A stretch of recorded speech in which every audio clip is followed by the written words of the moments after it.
वही बैठे रहे। पूज्य गुरुदेव भगवान के दर्शन आप सभी को प्राप्त होंगे।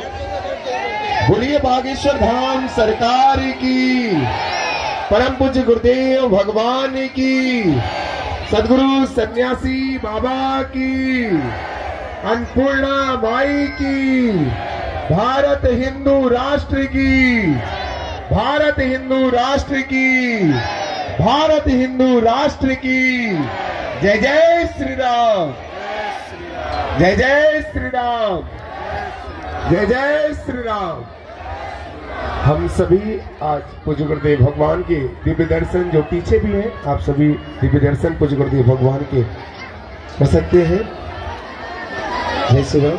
आप सभी से अनुरोध है कि आप सभी अपने स्थान पर विराजमान हो जाएं। जो आगे हैं आप लोग पहले बैठ जाएं, क्योंकि पीछे वालों को असुविधा होती है। बैठ जाएं, आप सभी से अनुरोध है, कृपया बैठ जाएं। सभी लोगों से हाथ जोड़ करके प्रार्थना है, कृपया आप सभी अपने स्थान पर विराजमान हो जाएं, ताकि सभी को पूज्य गुरुदेव भगवान के दिव्य दर्शन प्राप्त हो सके। जो आगे हैं आप लोग भैया, आप लोग बैठ जाएं अपने स्थान पर, सभी लोग बैठ जाएं। जय श्री राम।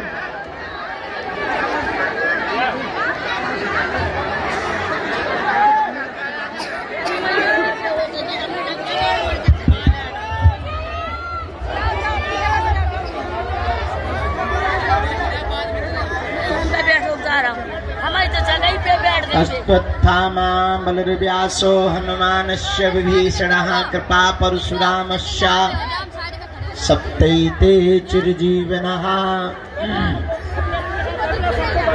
राम कहो भाई राम कहो, सिया राम कहो, जय राम कहो। राम कहो भाई राम कहो, सिया राम कहो, जय राम कहो। बोलो बागेश्वर बालाजी की, सन्यासी बाबा जी की, दादा गुरु जी की, दिव्य दरबार की, बागेश्वर धाम की दिव्य शक्तियों की, अपने अपने मताई बाप की, राम नाम भगवान की, श्री चमीटा वाले बाबा की, श्री समाधि वाले बाबा की, पूज्यपाद जगत गुरु भगवान की, श्री सीताराम नाम भगवान की, सब संतन की। नमः पार्वती पते हर हर महादेव। जय सिया राम, जय सिया राम, जय सिया राम, जय सिया राम, जय सिया राम, जय सिया राम, जय सिया राम, जय हनुमान जी की, जय हनुमान जी की।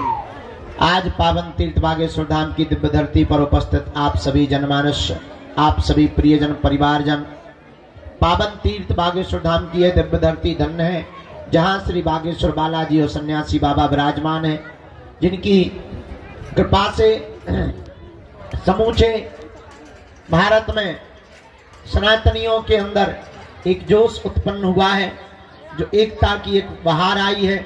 ऐसा पावन तीर्थ बागेश्वर बालाजी का दरबार, जहां हम सब विराजमान हैं, अपनी अपनी अर्जी लेकर के बैठे हैं। अर्जी अपनी है, मर्जी बालाजी की है।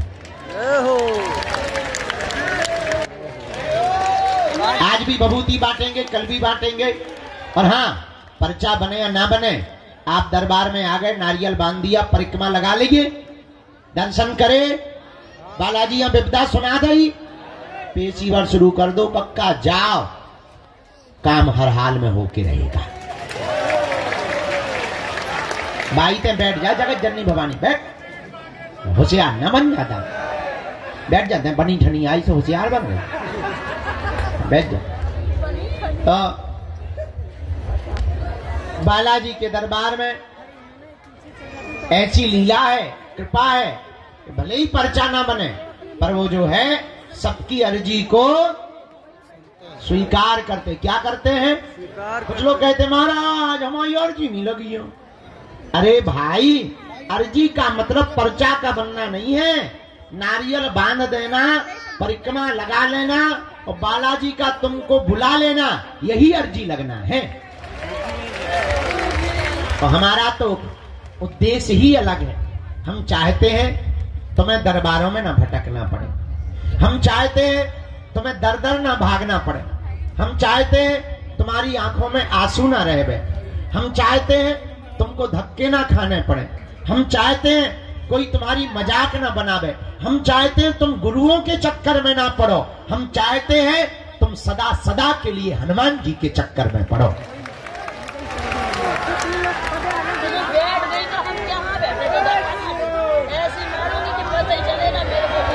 तुम इस चक्कर में न आओ कि तुम्हारा पर्चा बने, तुम इस चक्कर में आओ कि तुम्हें बालाजी मिल जाए, क्योंकि पर्चा से तो तुम्हारी कुछ समस्याओं का समाधान होगा, पर अगर तुम्हें सन्यासी बाबा प्राप्त हो गए, तुम्हें बालाजी प्राप्त हो गए, तो तुम्हारी आने वाली पीढ़ियां भी सदा सदा एक ही वृक्ष के नीचे छाया लेगी। ऐसा पेड़ मत लगाओ जिसमें केवल तुम्हें छाया मिले, ऐसा वृक्ष लगाओ कि तुम्हारी आने वाली पीढ़ियों को भी छाया मिले। वो एक ही वृक्ष है, उसका नाम है हनुमान जी की भक्ति। चारों युग परिताप है परिसिद्ध। हनुमान जी की भक्ति का ऐसा परिताप है कि चारों युगों में व्याप्त है। एक बात तुम याद रखना मेरे पागलों, तुम्हें बनाई हुई बातें, तुमको प्रेषित की हुई शब्दें, तुमको बताए हुए उदाहरण लाखों मिलेंगे। एक बात और याद रखना, हमारा उद्देश्य बहुत उल्टा है, हम थोड़ा उल्टा जीवन जीते हैं, हम बहुत विचित्र तरीके से जीवन जीते हैं। हम ये कभी विचार नहीं करते कि हम तुम्हारा पर्चा बना पाए, या तुम्हारी मन की बात बता पाए, या तुमको आश्चर्यचकित कर पावे, या तुमको कोई चमत्कार दिखा पावे, या तुमको किसी शक्तियों के बारे में आभास करा पावे। हमारा उद्देश्य सिर्फ इतना रहता है, तुम्हारा पर्चा बने या ना बने, तुम हनुमान जी के हो जाओ और तुम्हारा काम सफल हो जाए। इससे बड़ा कोई चमत्कार नहीं है, इससे बड़ी कोई लीला भी नहीं है। तुम जिस लिए आए हो वो काम सफलता के लिए आए हो। हम चाहते हैं कि तुम्हारा काम सफल हो जाए, पर एक बात याद रखना, भटकोगे तो खटकोगे, अटकोगे तो पा जाओगे। उनके चरणों को पकड़ लो, कब तक नहीं सुनेंगे। कबहू तो दीन दयाल के भनक पड़ेगी कान, कभी तो वो सुनेंगे। हाँ, भगवान के घर देर है, क्या नहीं है? अंधेर नहीं है। तंत्र मंत्र तांत्रिकों के चक्करों में तुम्हें बातें बहुत मिलेंगी, ठड़ूला मिलेंगे बात, लेकिन बहुत ज्यादा जीवन में तुमको एक लंबे समय तक के लिए सुख और आनंद पाना है, जन्म जन्म के लिए तुम्हें कृपा पानी है, उसके लिए तुम्हें हर हाल में हनुमान जी का बनना ही पड़ेगा। आज की बात तुम्हें हमारी कड़वी लग सकती है, आज की बात तुम्हें यह भी लग सकती है कि शायद इस प्रकार से बातें क्यों कर रहे हैं। तुमसे ज्यादा विचित्र आदमी हमने दुनिया में देखा नहीं है। तुम 4 दिन में अपना गुरु बदल देते हो, तुम महीने भर में अपने भगवान बदल देते हो, तुम दरबार बदल देते हो, कुछ लोग तो अपना धर्म तक बदल देते हैं। हमें तुम लोगों से ज्यादा वाहियात आदमी नहीं दिखाई पड़ा। हम यही तुमको शिक्षा देंगे, तुम हमारे भी चक्कर में मत पड़ो, तुम हमारे भी पीछे मत पड़ो, तुम हमारी भी बातों में मत आओ। उठ जाओ, खड़े हो जाओ। जिनसे हमारी बिगड़ी बनी, जिनसे लाखों लोगों की बिगड़ी बनी, तुम भी उन्हीं बालाजी और सन्यासी बाबा के हो जाओ।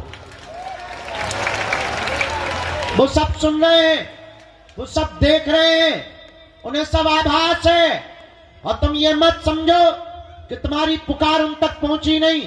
वो देख रहे हैं कि तुम्हारा धैर्य कितना है, वो देख रहे हैं कि तुम कब तक नहीं अधैर्य होते हो, वो देख रहे हैं कि तुम कितने क्षण के अंतिम क्षण तक टिकते हो, वो देख रहे हैं कि तुम्हारी श्रद्धा और आस्था कितनी मजबूत है। इसलिए डगो मत, डिगो मत। और जरूरी नहीं तुम बागेश्वर धाम आओ, तुम्हें हमारे जैसा आदमी भी नहीं मिलेगा।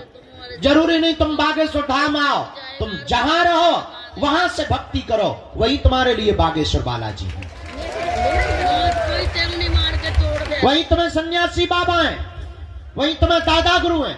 जब तुम्हारी क्षमता हो जाए, जब तुम्हारे जेब में व्यवस्था हो जाए केवल आने की, जब वो पुकार लगा दें, तब दौड़े दौड़े उनकी चरण शरण में चले आना। हम तुम्हें दावे के साथ कहते हैं कि तुम्हें हम पूरी जिंदगी क्या, कई जन्म भी ना मिले, तब भी तुम्हारा कोई काम नहीं रुक सकता।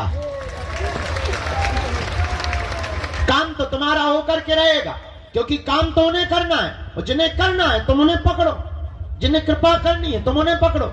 हमें तो कुछ करना नहीं है, हम तो खाली खोखला है, खाली मशीन है, उल्लूनाथ आदमी है, महापागल आदमी है, अनपढ़ गवार गांव के देहाती है।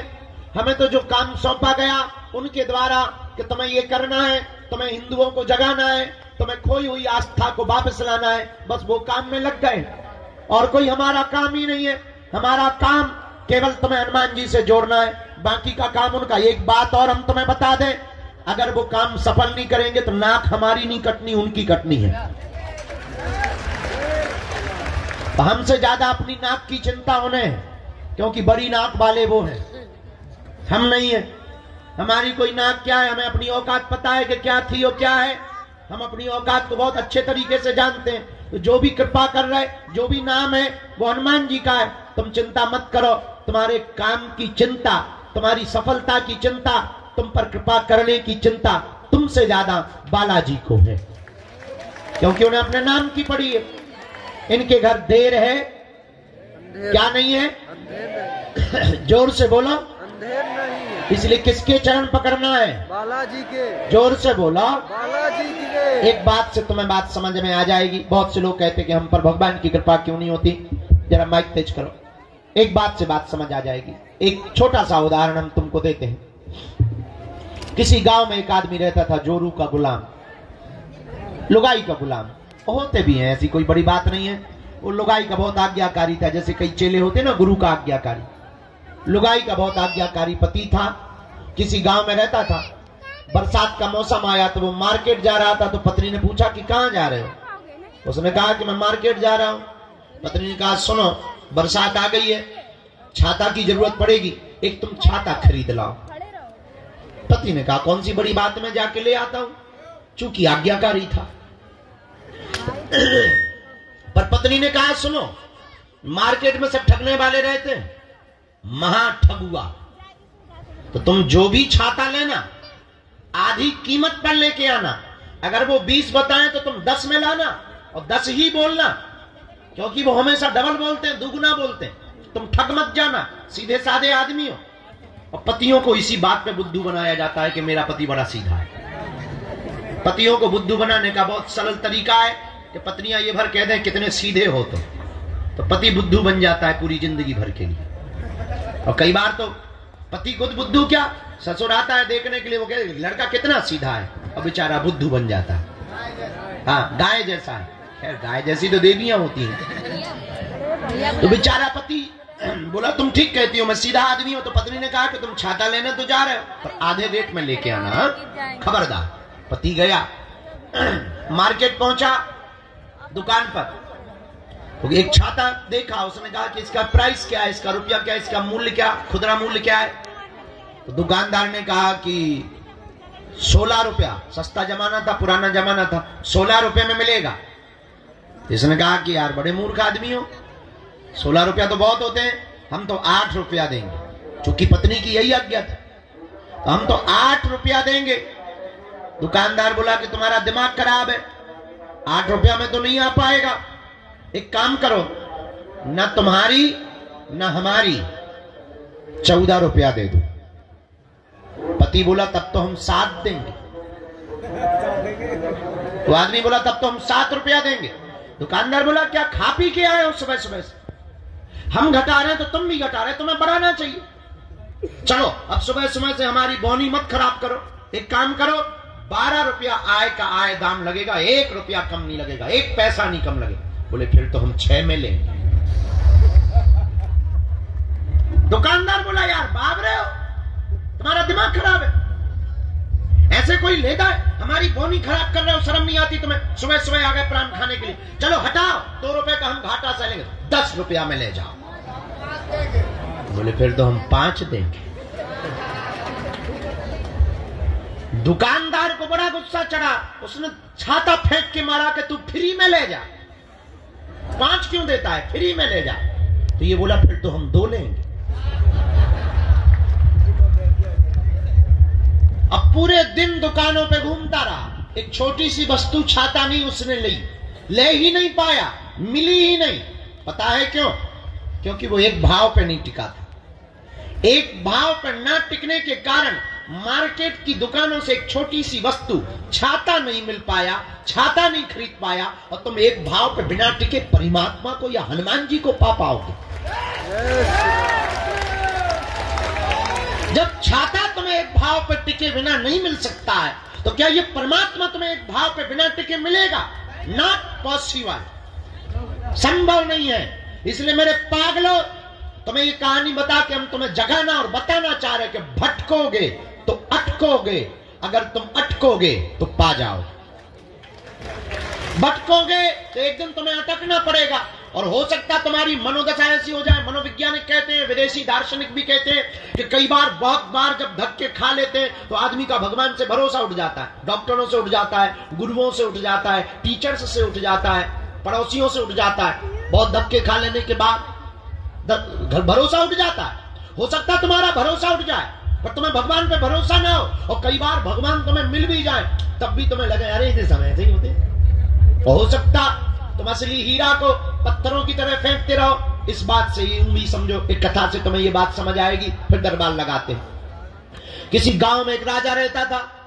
राजा बहुत सम्राट था और पहुंचा हुआ राजा था। उससे सब मिलने के लिए आते थे। और आपने शायद एक कहानी सुनी हो, बहुत प्रसिद्ध कहानी रही, एक पुस्तक चली थी बहुत पहले, आपने उसको पढ़ा होगा, हमने तो बहुत पढ़ा, बेताल पच्चीसी। बेताल पच्चीसी की कहानी आपने पढ़ी होगी कि बेताल वो पीछे चिपक जाता है। उसका सीरियल भी बाद में बना, टीवी पिक्चरों में उसका सीरियल भी बहुत आया। तो बेताल पच्चीसी नाम की एक पुस्तक छपी थी।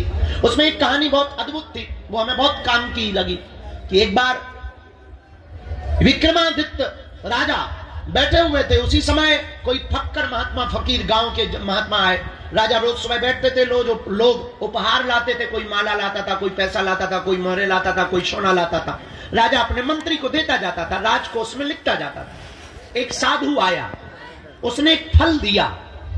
राजा ने लेने से मना नहीं किया, पर साधु की हुलिया देखकर लगा कि ये कोई पागल आदमी है, गांव का आदमी है, कोई है तो साधु महात्मा, पर अब इनसे क्या बात करनी है, और इनसे लेना भी नहीं चाहिए, पर फल दे रहा है तो मना नहीं करनी चाहिए। फल ले लिया, मंत्री को दे दिया। न साधु ने बात की, न राजा ने बात की। और आप आश्चर्यचकित रहेंगे कि वो महात्मा रोज आया, रोज एक फल देता और चला जाता। राजा रोज फल लेता और रख लेता। न महात्मा ने बात की, न राजा ने बात की। 10 साल गुजर गए फल देते देते। तो एक दिन एक बंदर बैठा था बगल में, तो राजा को वो महात्मा ने फिर फल दिया। तो वो फल लेकर के उस बंदर को दिया। आज मंत्री को ना देकर के बंदर को फल दे दिया। बंदर ने जैसे ही खाया तो उसके फल के बीच से एक चमकता हुआ बेशकीमती हीरा गिर गया। राजा चौंक गया। आज तक इतना बेशकीमती, इतना चमकीला, इतना बड़ा डायमंड, इतना बड़ा हीरा उसने देखा ही नहीं था। चौंका, महात्मा को रोका, ठहरो, और आप 10 साल से हमें देते क्या रहे? महात्मा बोले यही तो देते रहे जो आज दिया है। मंत्री को कहा कि 10 साल से जो फल मिलते रहे वो कहां है? मंत्री बोला वैसे हम बहुत सावधान आदमी हैं, हमने फल फेंके तो नहीं है, पर नीचे के गड्ढे में डाल दिए हैं, एक अंडरब्रिज टाइप का है, उसमें हमने जाकर के रखे हैं। राजा ने कहा जल्दी खोलो। और जब दरवाजा खोला तो फलों की सड़ंद की दुर्गंध तो आ रही थी, लेकिन उसके भीतर से चमचमाते हुए हीरा दिखाई पड़ रहे थे। ये कहानी शायद तुम्हें समझ में नहीं आएगी, पर थोड़े से समझने से तुम्हें समझ में आ जाएगी कि वो राजा साधारण फल समझ के फेंकता रहा, तो बेशकीमती हीरा को फेंकता रहा, ना पहचान पाया। अगर वो पहले दिन ही पहचान लेता, शायद कुछ और बड़ा पा जाता, शायद कुछ और जान लेता, शायद गुरु की कृपा और पहले पा लेता। पर कई बार हम लोग जानबूझ करके एक भूल कर बैठते हैं, असली हीरा को फेंक देते हैं, और कई बार नकली पत्थर को हीरा समझ लेते हैं। अब वो तब होता है जब आप दर दर भटकोगे तो असली चीज को छोड़ दोगे, नकली चीज में तुम पड़ जाओगे, बर्बाद हो जाओगे। इसलिए मेरे पागलों, तुम आज तक नकली चक्कर में पड़े हो, तंत्र मंत्र हमारे चक्कर में, ये सब नकली चीजें हैं। असली डायमंड का नाम है बालाजी, जिनसे हमने बालाजी से कृपा पाई है। तुम भी उनको पकड़ लो, तुम भी उस बेशकीमती हीरा को पकड़ लो, तुम भी उस बेशकीमती डायमंड को पकड़ लो। याद रखना, इन्होंने सबकी बिगड़ी बनाई, तुम्हारी भी बिगड़ी बनाएंगे, पर एक दिन में किसी की नहीं बनती। हमें भी 12-12 साल तक माथा रगड़ना पड़ा, हमको भी धक्के खाने पड़े, गालियां खानी पड़ी, सेवा करनी पड़ी, रातों भर जगना पड़ा, दिनों भर मंत्र जाप करने पड़े, दिनों गुरुओं के पास जाना पड़ा, गुरु की सेवा करनी पड़ी, सन्यासी बाबा की उपासनाएं करनी पड़ी, तब जाकर के छोटी मोटी सी किरण, छोटी मोटी सी जुगनू, छोटी मोटी सी आशीर्वाद, छोटा मोटा से चरणों का प्रसाद मिल पाया। ये भी एक दिन में नहीं हो पाया, 12 साल लग गए। आप चाहो कि 12 दिन में तुम्हें हो जाए तो शायद इतनी बड़ी घटना नहीं हो सकती है। याद रखना, बिल गेट्स को, एक बहुत अमीर आदमी है दुनिया का, बिल गेट्स, उससे पूछा कि आप रातों रात अमीर बन गए, इसका राज क्या है? उसने मुस्कुराते हुए कहा कि हाँ सच है, मैं रातों रात अमीर बन गया हूं, पर यह किसी को खबर नहीं है वो रात कितनी लंबी थी। इसलिए तुम हमारे पास आए हो तो केवल पर्चा बनवा भर के मत जाओ। पर्चा बनवा के अगर तुम चलेगा तो तुमसे बड़ा उल्लू और बुद्धू हम दुनिया में कोई नहीं समझेगा। केवल पर्चा बनवा के तुम चलेगा तो सिर्फ खोखले चमत्कार में पड़ेगा। और एक बात और याद रखना, तुम हमारे पास जिस दृष्टि से बालाजी के पास आओगे, हमारे पास मीन्स बागेश्वर धाम, हम नहीं बागेश्वर धाम, हम तो बागेश्वर धाम से हैं, तो बागेश्वर धाम पर जिस दृष्टि से आओगे तुम वही पाओगे। आप केवल चमत्कार देखने आओगे, तुम्हें यहां चारों तरफ सिर्फ चमत्कार दिखाई देगा। तुम अगर यहां तमाशा देखने आओगे, तुम्हें तरह तरह के कार्टून लोग मिलेंगे तमाशे वाले। अगर तुम सिर्फ खाने आओगे तो भंडारे में सिर्फ तुम्हें पूरी मिलेगी। अगर तुम चाय पीने आओगे तो जगह जगह तुम्हें होटल मिलेंगे चाय के। अगर तुम मंदिर दर्शन करने आओगे तो तुम्हें लंबी लाइन और धक्के मिलेंगे। अगर तुम बागेश्वर बाबा से सेल्फी लेने आओगे तो सिर्फ फोटो मिलेगी और तुम्हें कुछ नहीं मिल पाएगा। तो तुम जिस दृष्टि से आओगे तुम वो पा पाओगे। पर हमें लगता है बेहतरीन दृष्टि वो है जो इसलिए आए कि वो बालाजी का हो जाए और बालाजी तुम्हारे हो जाए। अगर तुम ये पाने आए, अगर ये तुम प्राप्त कर गए तो मेरे पागलों, हम तुम्हें दावे के साथ कहते हैं कि तुम्हारी दुनिया में 4 चांद लग जाएंगे, तुम्हारी जिंदगी के देखने का तरीका बदल जाएगा और तुम्हारी जिंदगी में जब जब भी संकट तो आना तय है, सबकी जिंदगी में आते हैं। भगवान राम के जीवन में भी मंत्रा आफत बनी रही, वो ब्रह्म है, उनके जीवन में भी आफतें रही, उनके जीवन में भी उनकी खुद की लुगाई भग गई। अब अगर आज के जमाने में राम जी होते तो तर्क करने वाले लोग ये कहते, वाह काहे के भगवान खुद की लुगाई लुगाई छुपा नहीं पाए, खुद की लुगाई को संभाल नहीं पाए हैं, उसी को चोरी करवा लिए, हमारी क्या खाक रक्षा करेंगे। आज के लोग होते तो ये जवाब देते, आज के लोग होते तो ऐसा तर्क देते। पर ब्रह्म भी इस पृथ्वी पर आए तो उन्होंने भी यातनाएं, उन्होंने भी कष्ट सहे, पर ब्रह्म ने कष्ट सह करके लीला की है। भगवान ये बताना चाह रहे हैं कि संकट कितने भी आए घबराना नहीं है। तो तुम्हारी जिंदगी में संकट आएंगे, पर अगर तुम इनके हो जाओगे तो तुम्हें एक बल रहेगा कि सन्यासी बाबा तो हैं, हमारे साथ कौन है? सन्यासी बाबा तो हैं, बालाजी तो हैं, गुरुजी। हमें तो बल रहता है, हम तो कहीं भी जाते हैं। अब बड़ी बड़ी आफतें आ रही हैं, लंबे लंबे लोग पीछे लगे, तो बहुत से लोग कहते हैं आपको कोई फर्क नहीं पड़ता है। क्या फर्क पड़ेगा? बालाजी तो है, सन्यासी बाबा तो है, वो देखे अपने हिसाब से। हाँ, हम जी रहे हैं। इसलिए मेरे पागलों, आज मंगलवार की बात तुम्हें शायद समझ में आवे, और अगर आ गई हो तो एक काम करो, उठो, चढ़ जाओ मंदिर और सदा सदा के लिए तुम उनके हो जाओ। जब तक तुम उनका अनुभव ना कर लो, जब तक तुम उनकी कृपा ना पा लो, जब तक तुम्हारी जिंदगी में कुछ आनंद ना हो जाए, कुछ खुशी व मस्ती प्रारंभ ना हो जाए, जब तक तुम्हारी जिंदगी में उत्साह, उत्सव और मंगल प्रारंभ ना हो गए। क्यों सोना चाहिए? भगवान से कह रहे हैं क्यों सोना चाहिए? उनको वहीं रोको बेटा, यहाँ मतलब वहीं रोको, अभी दरबार लगना है, वहीं रोको बेटा, वहीं रोक लो, वहीं बैठ जाओ।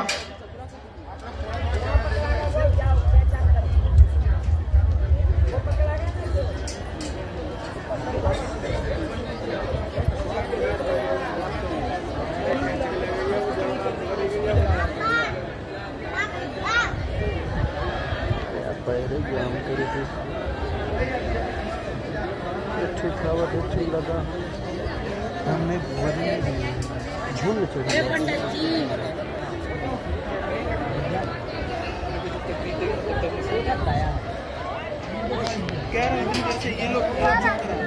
माता जी आप बार बार खड़ी हो रही हैं, सेवादार आपको पीछे कर देंगे, बैठ जाओ, बार बार मत खड़े हो, बैठो, भजन करो।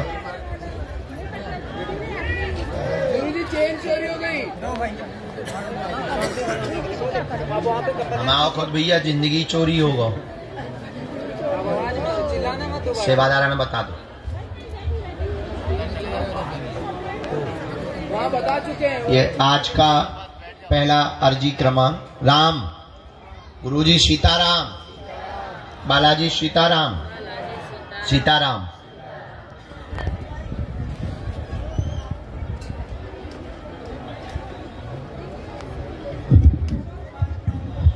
बाएं हाथ में राहुल जी विराजमान है। दरबार में पहली अर्जी स्वीकार हुई। राहुल जी विराजमान है बाएं हाथ में कोने पर। आपकी अर्जी स्वीकार हो गई है। आगे की तरफ में आप आ जाएं। आपकी अर्जी बालाजी के चरणों में स्वीकार हो। हाँ, निकल के आओ, आगे लेके आओ, यहीं से सामने से आ जाओ, यहीं बीच से आ जाओ। दूसरी अर्जी, सफेद तौलिया बांधे, स्वेटर पहने जी, आइए, आपकी अर्जी स्वीकार।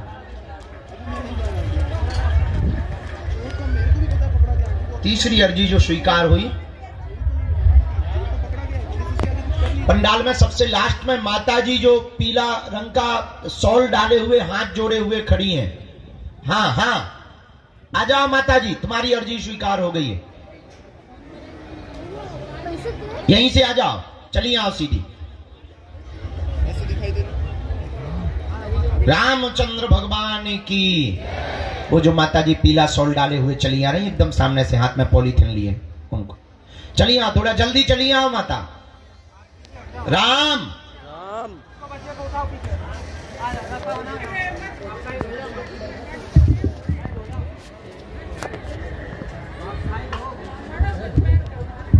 बोलो बागेश्वर बालाजी की, सन्यासी बाबा की। अच्छा, यहाँ एक काली शॉल सिर पर डाले हुए दादाजी बैठे हैं, सिर पर डाले हुए काली शॉल, जो स्वेटर पहने हुए। हाँ, ये बैठे सामने में, उनको भैया खड़ा कर दो। दादाजी खड़े हो जाओ। हाँ, खड़ा कर दो बेटा। अर्जी हो गई, आ जाओ, यहीं आ जाओ।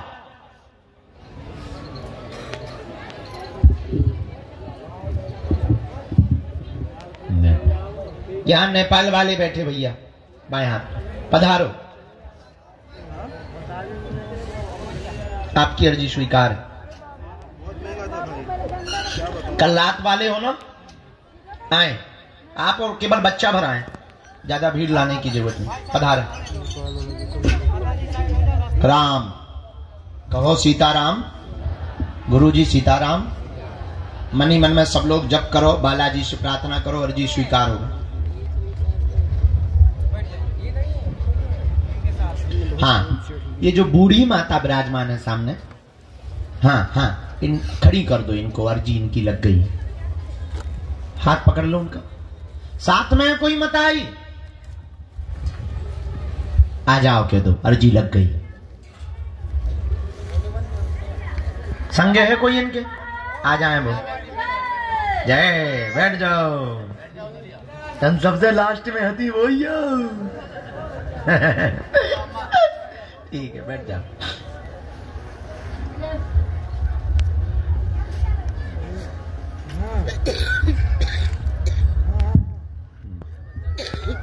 बिटिया आजा, हाथ में टिफिन प्रसाद का लिए हुए, बहुत देर से मनी मन में गाली बक रही। आजा जगत जननी।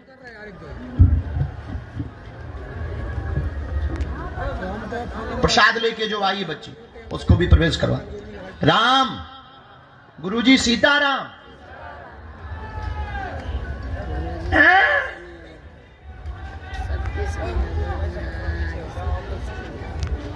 इसके बाद में नहीं, 4 5 6 7 जो माता जी जो सीढ़ियों के पास में चश्मा लगाए हुए बैठी है, आ जाएं। हाँ, शॉल डाले हुए आ जाएं। तुम आज गाली बकत रही सन्यासी बाबा हैं, भारी तेज है बन रज्जा से। यहीं से उतर जाओ नीचे, देख लिया भैया, उनको आने देना अंदर, यहाँ गेट से। उल्टो सीधो बोलत रही गुरुजी।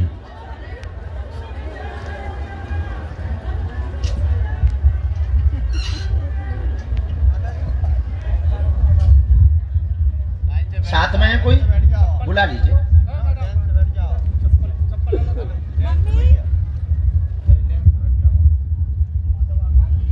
राम कहो। साधु जी। गेट के सामने राजस्थान वाली माता जी, आप हाँ खड़ी हो जाएं, आपकी अर्जी स्वीकार हो गई। आइए, वो जो चुनरी डाले हुए राजस्थान वाली माता जी आ रही हैं, उनको पीला वस्त्र पहने हुए, उनको प्रवेश करवा देना बेटा। राम, गुरुजी सीताराम, बालाजी सीताराम।